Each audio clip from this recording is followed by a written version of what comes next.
You ever have one of those moments where you've been doing everything right, you've been on a righteous streak, and then you just get tired? You've had it with the pressure, the running, the constant looking over your shoulder. You throw your hands up and make a questionable decision, right? Well, that's exactly where we find our guy, David. After being the hero of the hour, the man who spared the king's life not once but twice. What does he do? Does he lean into God's promises?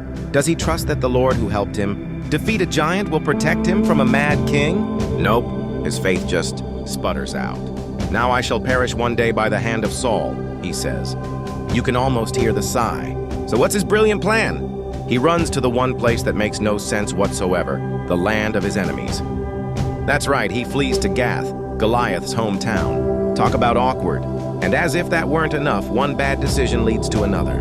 Suddenly, this man after God's own heart is lying to a king and raiding other countries, all to keep up a lie.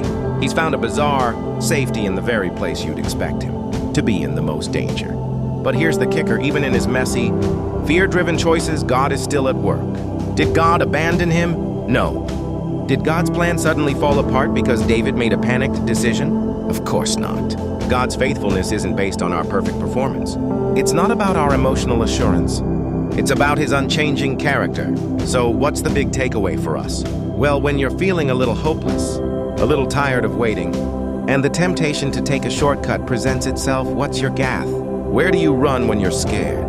Do you choose a worldly solution that might compromise your integrity? Or do you remember all the times God has come through for you before? This is where the story gets really personal.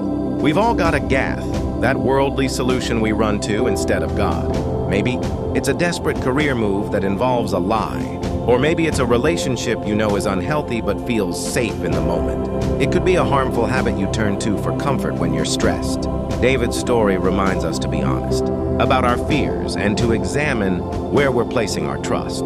It's a question worth asking because, like David, we'll all have moments where fear tries to tell us that God's plan isn't working. But that's when we need to remember that even in our worst decisions, his hand is still on the wheel.